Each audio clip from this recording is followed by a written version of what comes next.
In this video, I'm going to show you how the slope node works.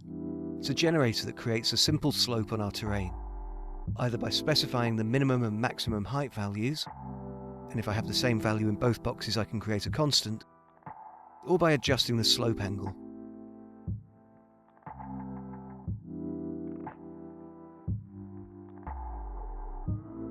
This node also has a rotation parameter that allows me to easily adjust the orientation of the slope.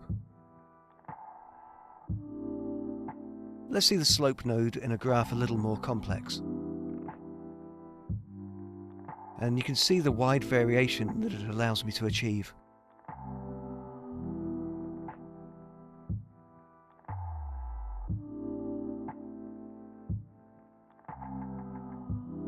Thank you for watching this video, and see you soon for the next tutorial.